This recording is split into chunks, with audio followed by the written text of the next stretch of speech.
Bismillahirrahmanirrahim. Assalamualaikum warahmatullahi ta'ala wabarakatuh. Alhamdulillahi wahdah, wassalatu wassalamu ala rasulillah wa ala alihi wa sahbihi wa mawalah. Tuan-tuan dan puan-puan, muslimin dan muslimat yang dikasihi dan dirahmati Allah Ta'ala sekalian, InsyaAllah pada hari ini kita dapat lagi meneruskan kuliah tafsir dan tadabbur Al-Quranul Karim. Pada minggu lepas, Alhamdulillah, kita telah pun selesai membahaskan surah At-Talaq, surah yang ke-65 dalam Al-Quran.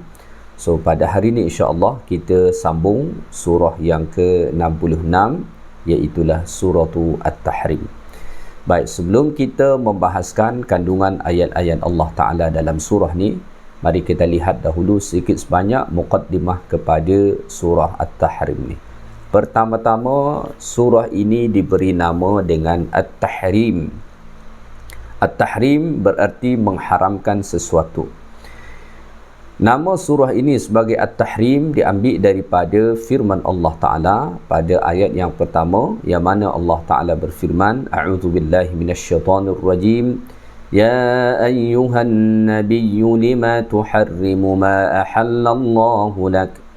Wahai Nabi, mengapa engkau mengharamkan sesuatu yang Allah halalkan bagimu? Dari kata tuharrimu, kemudian disebut nama surah ini sebagai surah At-Tahrim, yang berasal dari kata harrama yuharrimu tahriman, yang bermaksud mengharamkan sesuatu yang dihalalkan Allah Ta'ala. Kerana dahulu ada satu peristiwa yang berlaku kepada Nabi SAW.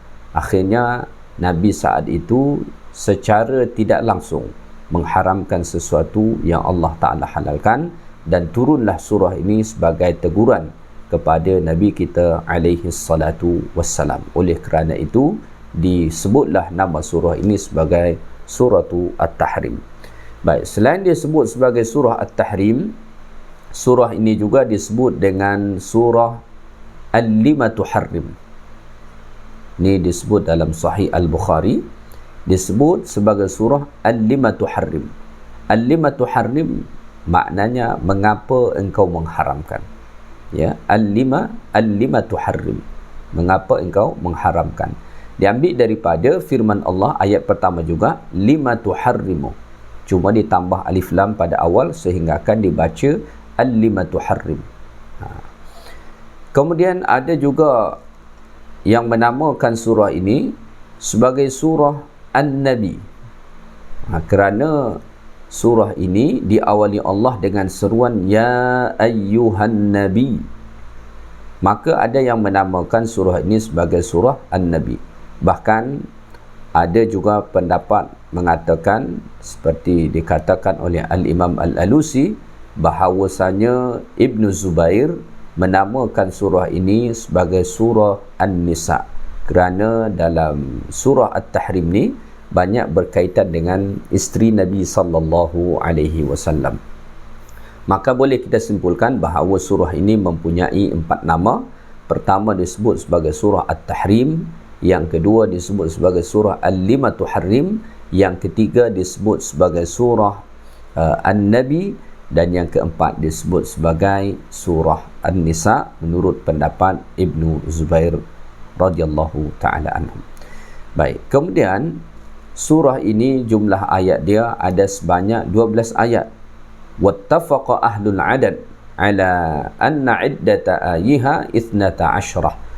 Sepakat ulama-ulama yang menghitung jumlah ayat-ayat dalam Al-Quran bahawa jumlah ayat dalam surah At-Tahrim ni adalah 12.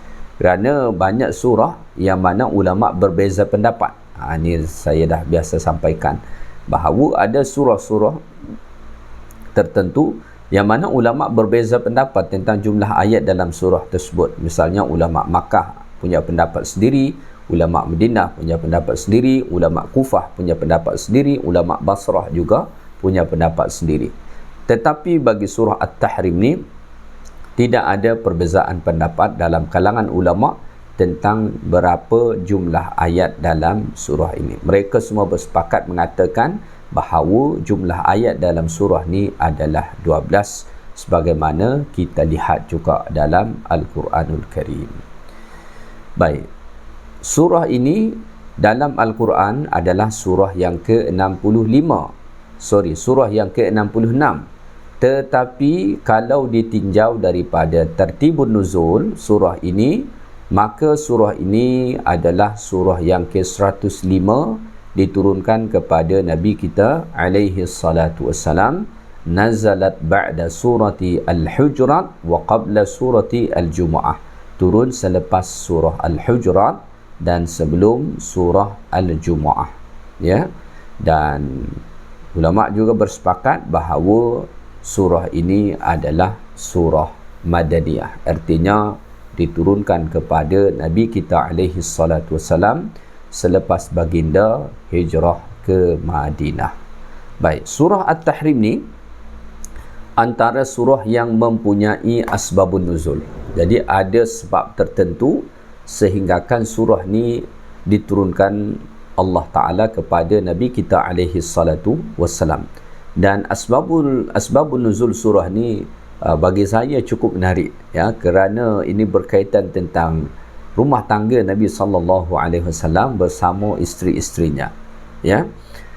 Yang mana nanti ini kita dapat mengambil pengajaran bahawa rasa cemburu, ya, dalam kalangan isteri Nabi itu ada, ya, dan juga konflik-konflik kecil itu ada juga dalam rumah tangga Nabi sallallahu alaihi wasallam.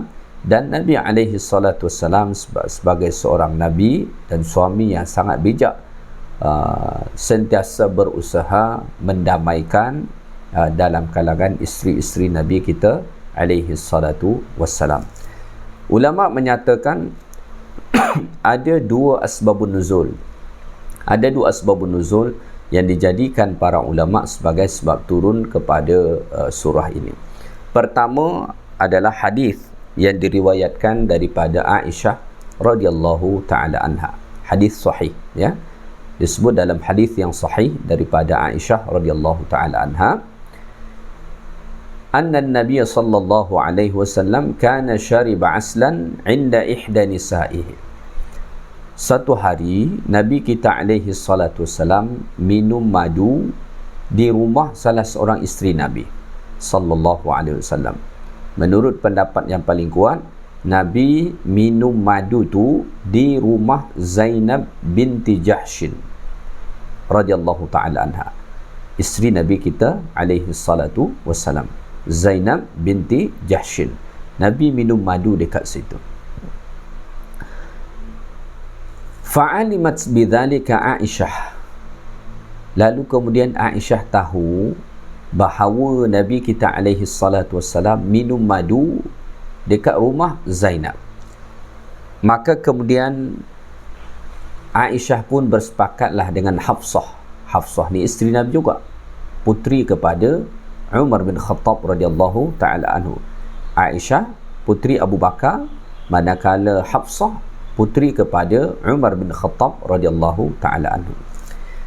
Maka bersepakatlah Aisyah radhiyallahu taala anha dengan Hafsah bahawa kalau Nabi pulang dan balik ke rumah masing-masing, kalau Nabi balik ke rumah, mereka bersepakat ingin mengatakan, inni ajidu minka riha maghafir.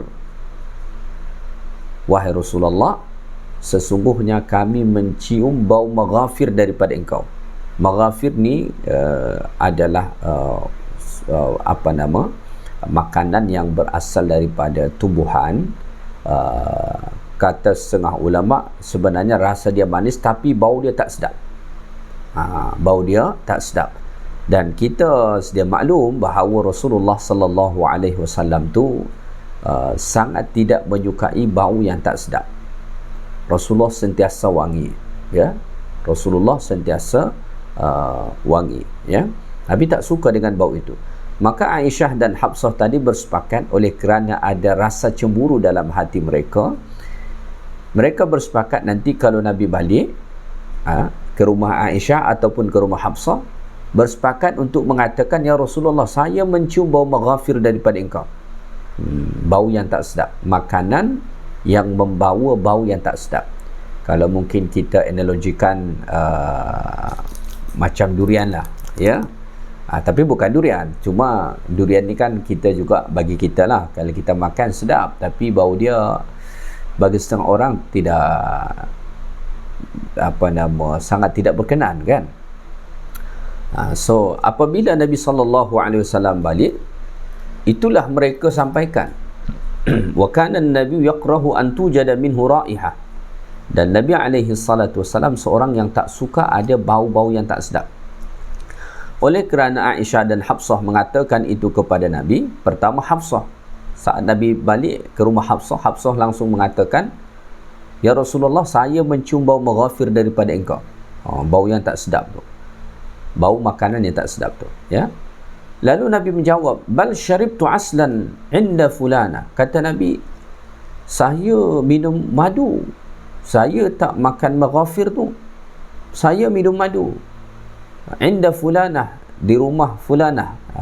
Nabi tak sebut Zainab, ya, Nabi sebut fulanah.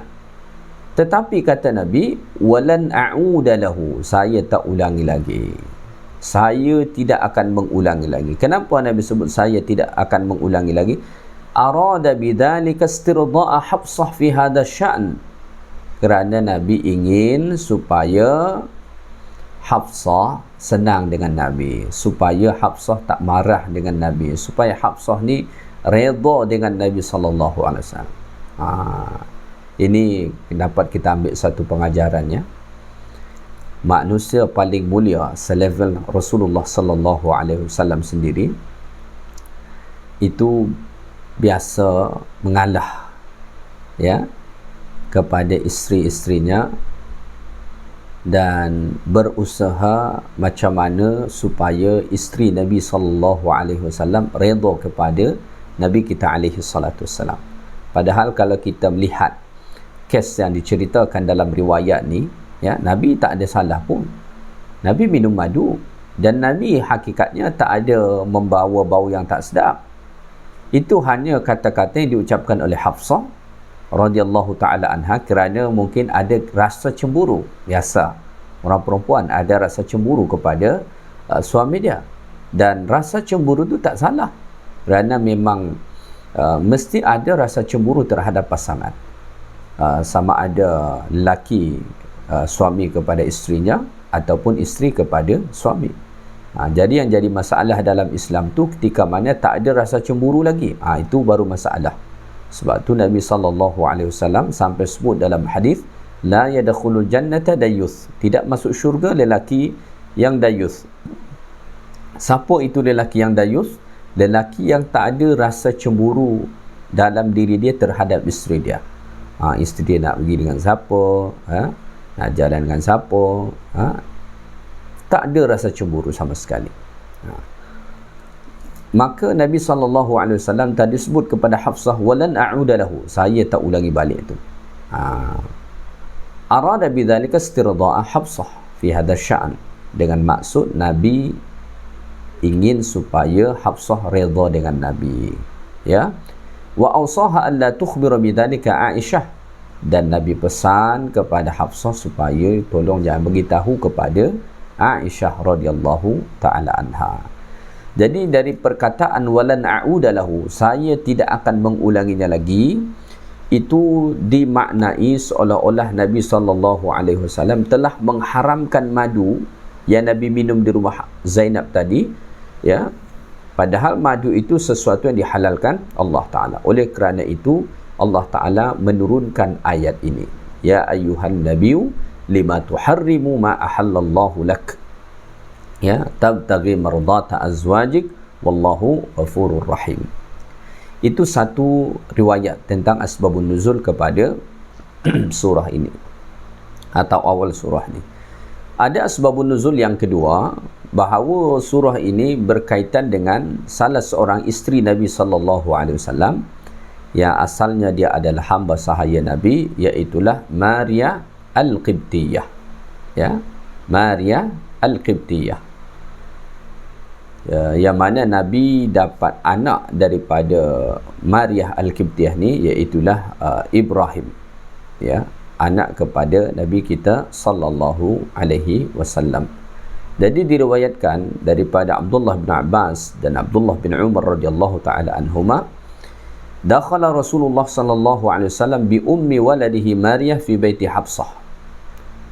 Nabi membawa Maryah Al-Qibtiyah, disebut dengan Ummu Walad. Ummu Walad ni ialah hamba sahaya yang digauli oleh tuan dia kemudian dapat anak. Maka hamba sahaya itu disebut sebagai Ummul Walad.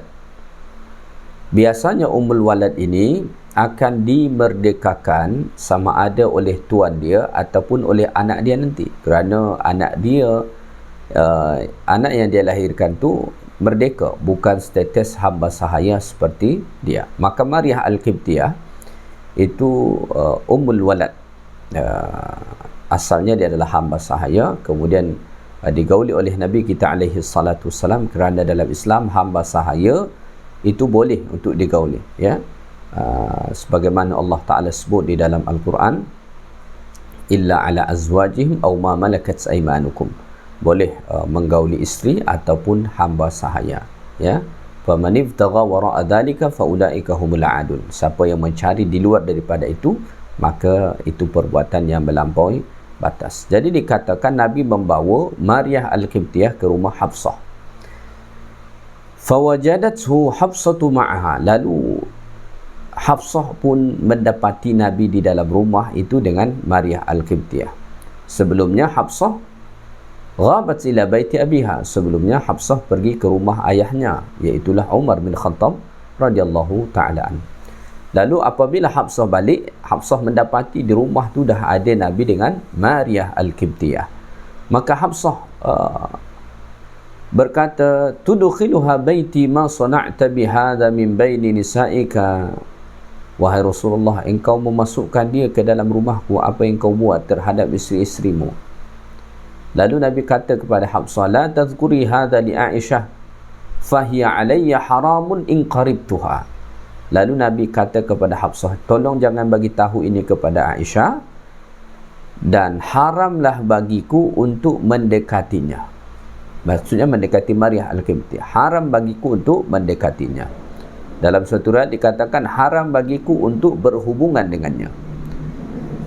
Faqalat lahu Hafsah, lalu kemudian Hafsah menjawab kepada Nabi, kaifa tahrumu alaika wa hiya jariyatuk, bagaimana engkau mengharamkan Maryah bagimu sedangkan dia adalah hamba sahayamu, yang mana boleh untuk engkau, kata Hafsah. Fahalifa laha alla yaqrabaha, lalu kemudian Nabi bersumpah tidak akan mendekati ataupun menggauli Maryah lagi. Oleh kerana itulah kemudian ayat ni ataupun surah ni diturunkan Allah Subhanahu wa taala. So inilah ada dua riwayat yang menyatakan tentang sebab turun kepada surah At-Tahrim ini, ya. Jadi inti daripada penurunan surah At-Tahrim ni adalah Nabi pernah mengharamkan sesuatu yang hakikatnya Allah Ta'ala halalkan bagi Nabi SAW, sama ada tadi asbabun nuzulnya kerana minum madu atau kerana isteri Nabi SAW yang bernama Maryah Al-Qibtiyah. Baik, mari kita lihat firman Allah Ta'ala pada ayat yang pertama. Allah Ta'ala berfirman, A'udhu billahi minasyaitanir rajim. Bismillahirrahmanirrahim.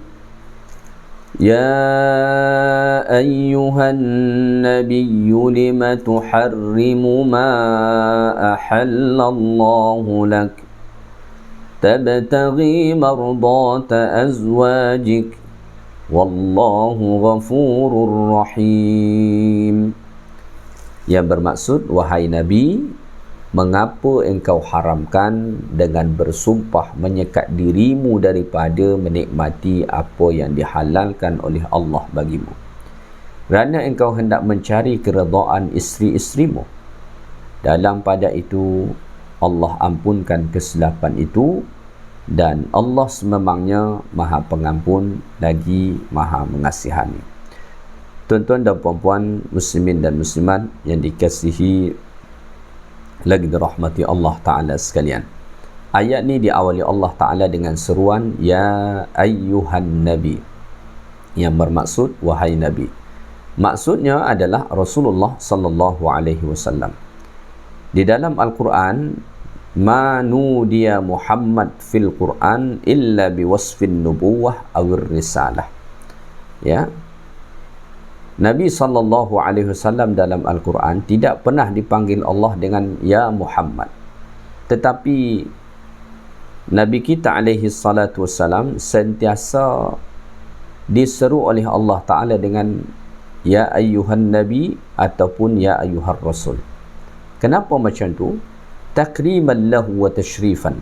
Ini kerana satu kemuliaan dan ketinggian bagi Nabi kita alaihi salatu wassalam.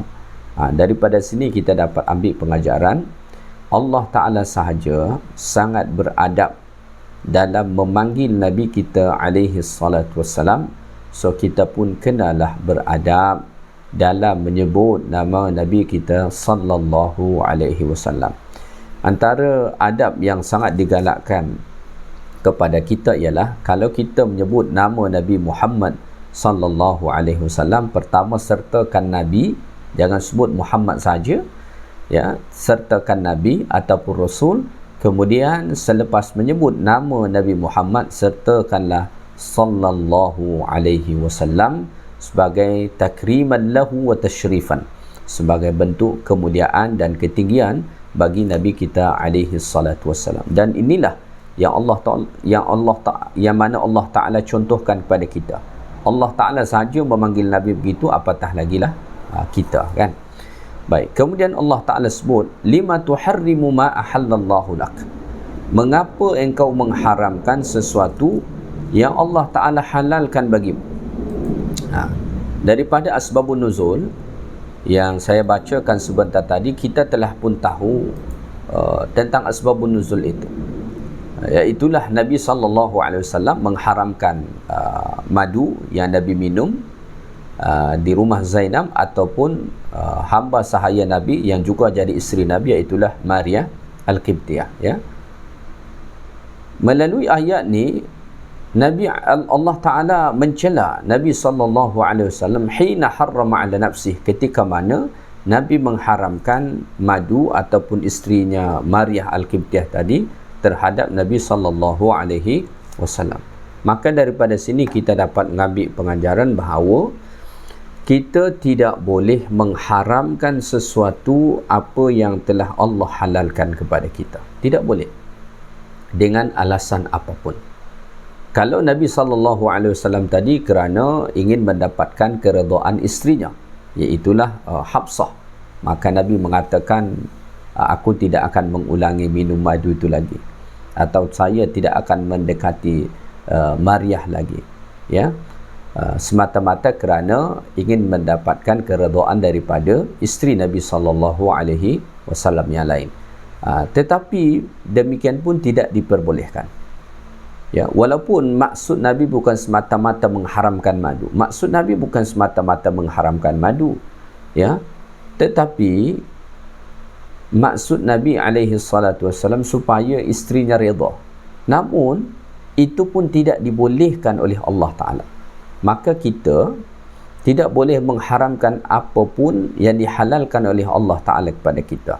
Dan sesiapa yang melakukan itu fataqa'u fil ghulu, maka ia jatuh kepada sifat ghulu.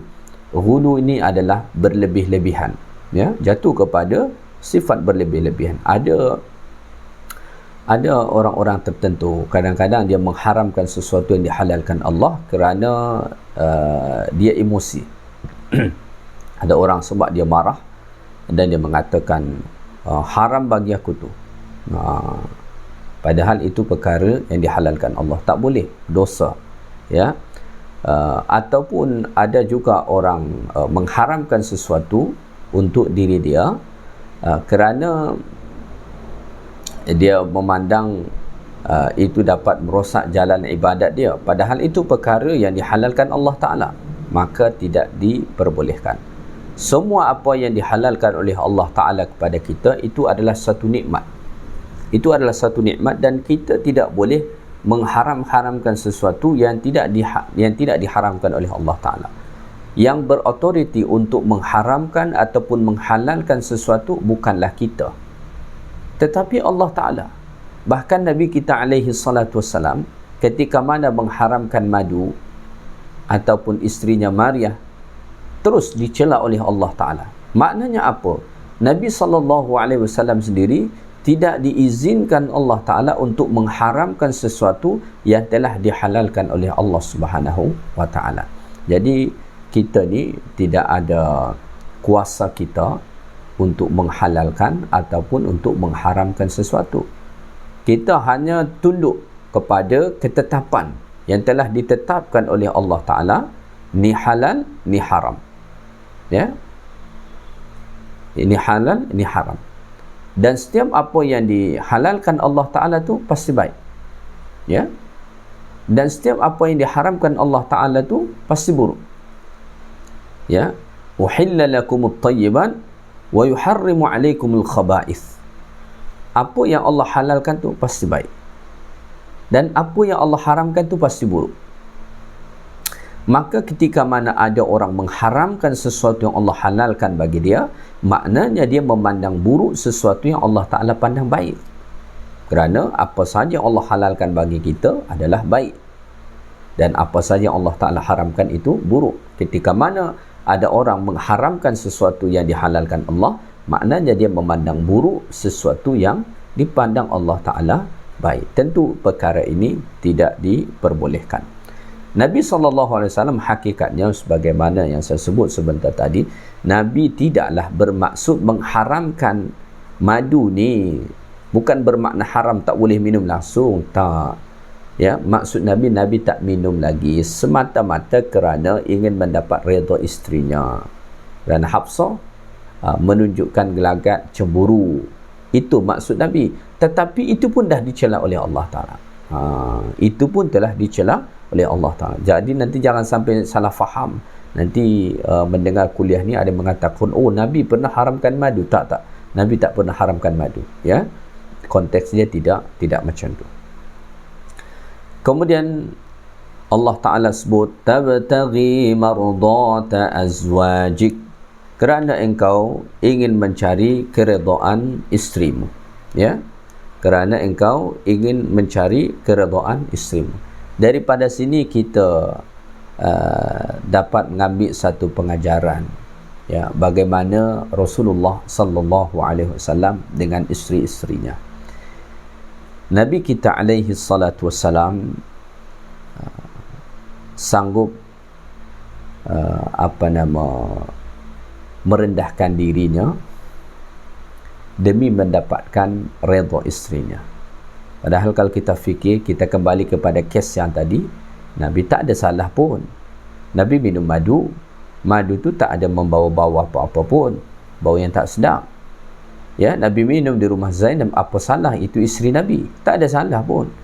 Tetapi oleh kerana Nabi ingin mendapatkan keredaan isterinya supaya keadaan tetap baik, ya, tidak ada kecemburuan yang berlebihan, maka Nabi berkata kepada Hafsah, saya tidak mengulangi minum madu itu lagi. Ini memberi pengajaran kepada kita bagaimana Rasulullah sallallahu alaihi wasallam seorang suami yang sangat-sangat lembut kepada isterinya, seorang suami yang sangat menghargai perasaan isterinya, seorang suami yang sanggup seperti dipersalahkan padahal tak ada melakukan kesalahan demi keadaan rumah tangganya dalam keadaan baik. Maka Nabi SAW sebut dalam hadis, khairukum li ahli. Orang yang paling baik dalam kalangan kamu ialah orang yang paling baik kepada isterinya.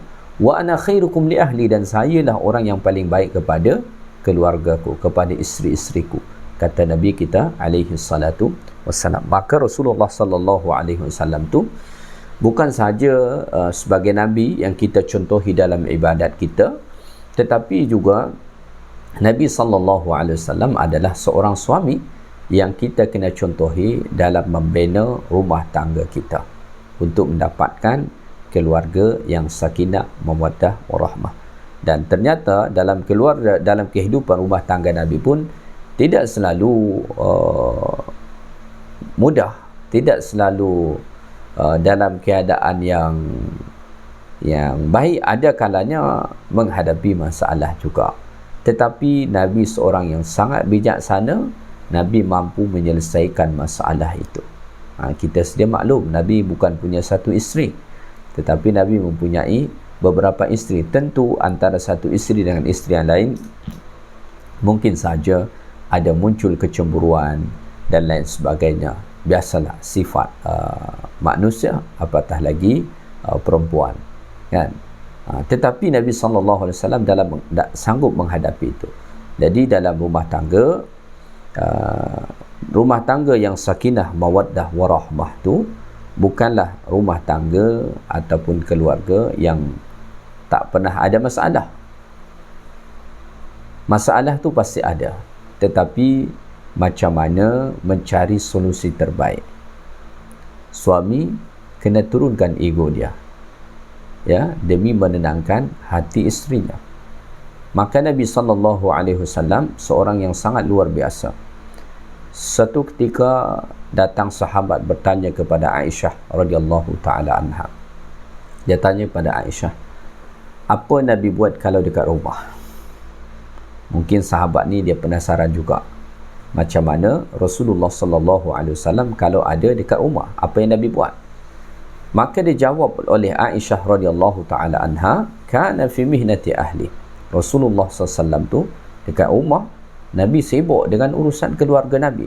Nabi ikut membantu dekat rumah, kerja-kerja rumah Nabi ikut serta membantu. Ini contoh tauladan terbaik bagi kita. Maka Allah Ta'ala sebut dalam Al-Quran, laqad kana lakum fi rasulillahi uswatun hasanah liman kana yarjullah wal yawmal akhir. Bahawa Rasulullah sallallahu alaihi wasallam tu adalah uswatun hasanah, contoh teladan terbaik bagi kita, bagi sesiapa yang beriman kepada Allah Ta'ala dan hari akhirat, serta mengharapkan ganjaran pahala syurga daripada Allah Ta'ala. Kemudian pada hujung ayat ni Allah Ta'ala sebut, Wallahu ghafurur rahim. Dan Allah Ta'ala tu maha ghafur, maha pengampun. Ya, ayat ni ditutup Allah Ta'ala dengan dua sifat Allah, ghafurur rahim. Ghafur, maha pengampun. Ni memberi makna bahawa bi anna Allah qad ghafara li rasulih, bahawa Allah Ta'ala telah mengampunkan kesilapan Nabi yang tadi, ya. Wa rafa'anhu al-lawm, dan Allah Ta'ala telah mengangkat celaan daripada Nabi sallallahu alaihi wasallam. Wa rahimah, bahkan Allah Ta'ala merahmati Nabi kita alaihi salatu wassalam. Jadi Nabi kita sallallahu alaihi wasallam pernah juga ditegur oleh Allah Ta'ala.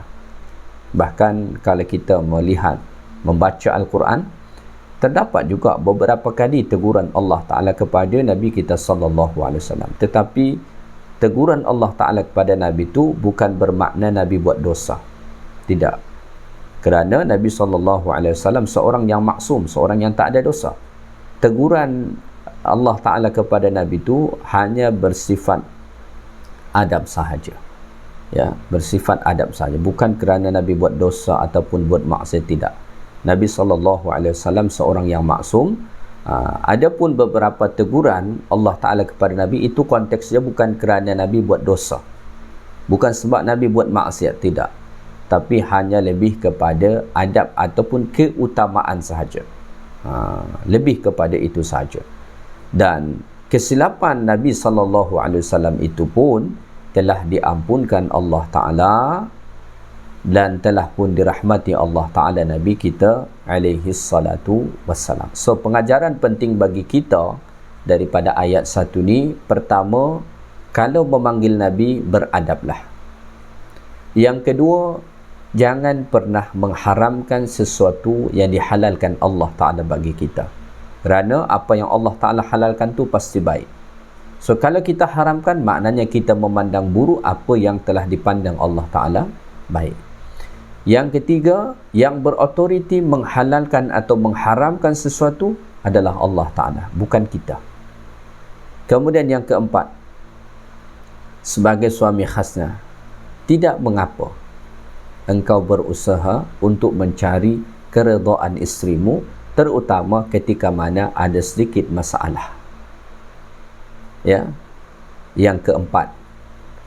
Yang kelima, ingat bahawa setiap kesalahan yang berlaku ada pintu keampunan dari Allah Ta'ala selagi mana kita mahu meminta ampun kepadanya. Itu saja kuliah kita pada hari ini. Moga-moga dapat kita ambil pengajaran dan kita amalkan dalam kehidupan kita, insya-Allah Ta'ala. Yang baik daripada Allah Ta'ala, segala yang kurang daripada saya. Subhanakallahumma wa bihamdika asyhadu an la ilaha illa anta astaghfiruka wa atubu ilaik. Wa sallallahu wa sallama ala nabiyyina Muhammad walhamdulillahi rabbil alamin. Assalamualaikum warahmatullahi taala wabarakatuh.